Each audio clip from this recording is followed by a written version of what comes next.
నువ్వు మాత్రం కథలు ఎంత అందంగా అల్లుతావో. అటవలేంటి నాన్న. అగా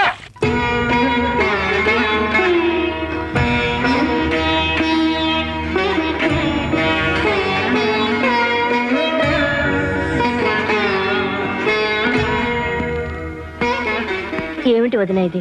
అక్కడ అన్నయ్య, ఇక్కడ నువ్వు పచ్చి మంచినీళ్ళు కూడా ముట్టకుండా కూర్చున్నారు. పోనీ నేను అక్కడికి వెళ్ళి వాళ్ళ కాళ్ళ మీద పడి మన అబ్బాయిని మన ఇంటికి పంపించమని అడగనా? వీడున్నాడంటే ఈ ఇంటి అల్లుడు అవ్వగలడే గాని కొడుకు అవ్వగలడా? చెప్పు వదినా.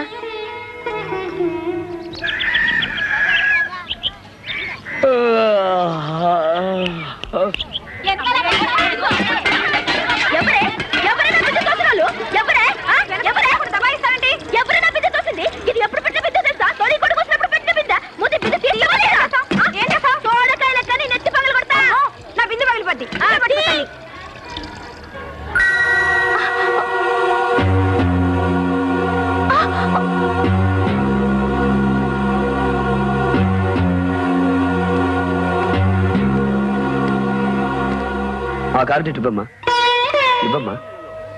నువ్వు ఇంటికెళ్ళు.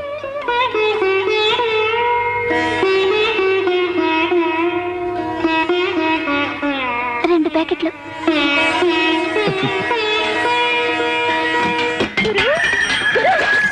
శభాష్ గురు, పాల పీకతో పిల్లాడి జీవితం స్టార్ట్ అయినట్లు పాల ప్యాకెట్ తో నీ గరీబ్ బతుకు షురు అయిందిలే. ఏమో అనుకున్నా గాని నువ్వు మన్గానివే.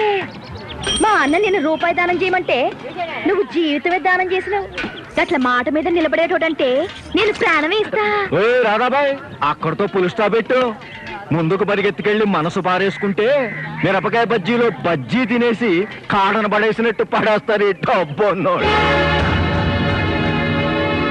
ఒరే నరసింహ, ఏం గురు? ఈ పెద్ద మనిషి మారాడంటే నమ్ముతావంట్రా? నేనే కాదు గురు, బుద్ధున్నోడు ఎవడూ నమ్మడు. వీడెక్కడికి ఎందుకు వచ్చాడు అనుకున్నావు? ఎందుకు గురు? వీళ్ళ నాన్న మర్డర్ చేశాడు కదా.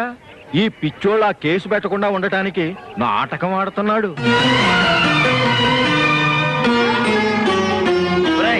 ఇప్పటికే ఎక్కువ మాట్లాడావు, నోరు మూసుకో.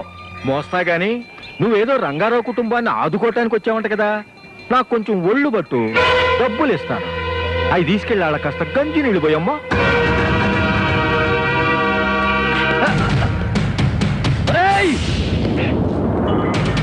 నేను ఇక్కడికి వచ్చింది పాత గాయాన్ని మానపడం కోసం, కొత్త గాయం చేయడం కోసం కాదు.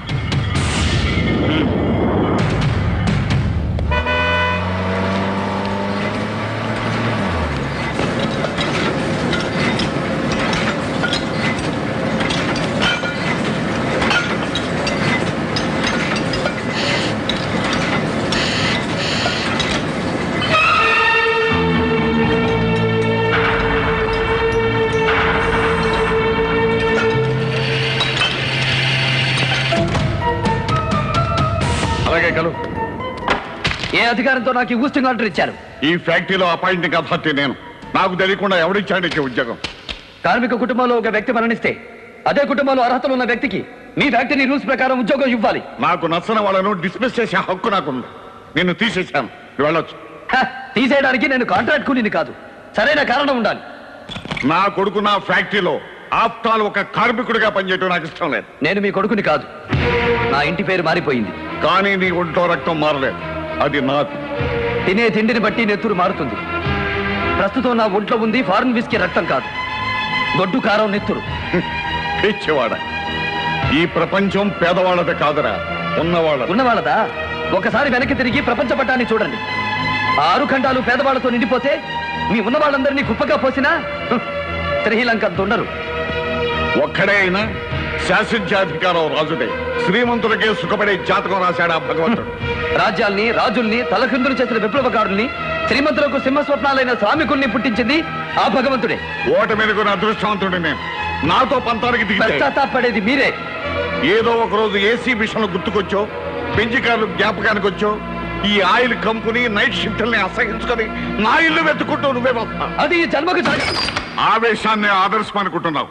ఆవేశం చల్లారి అంచనాలు తారుమారైనప్పుడు ఈ నాన్న మాట నిజం అనుకునే రోజు వస్తుంది. నో, మనీ కంటే మానవత్వం గొప్పదని, కూడబెట్టుకోవడం కంటే కూడు పెట్టడమే మంచిదని మీరే తెలుసుకుంటారు. నేను దత్తత వెళ్ళినందుకు దెప్పిపోస్తున్న మీరే ఏదో ఒక రోజు ఈ ఫ్యాక్టరీని కార్మికులకు దారాదత్తం చేస్తారు.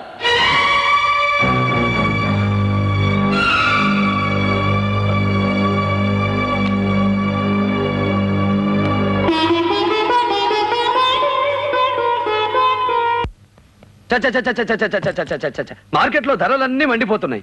కేజీ ఉల్లిపాయలు 14 రూపాయల, చక్కెర ధర చుక్కలు అంటుకుంటుంది, మినపప్పు స్టాకు లేదు, గోధుమ పిండి నిండా. అమ్మ రుక్మిణి, ఈ స్వీట్ తీసుకో తీసుకో అమ్మా. రుక్మిణి,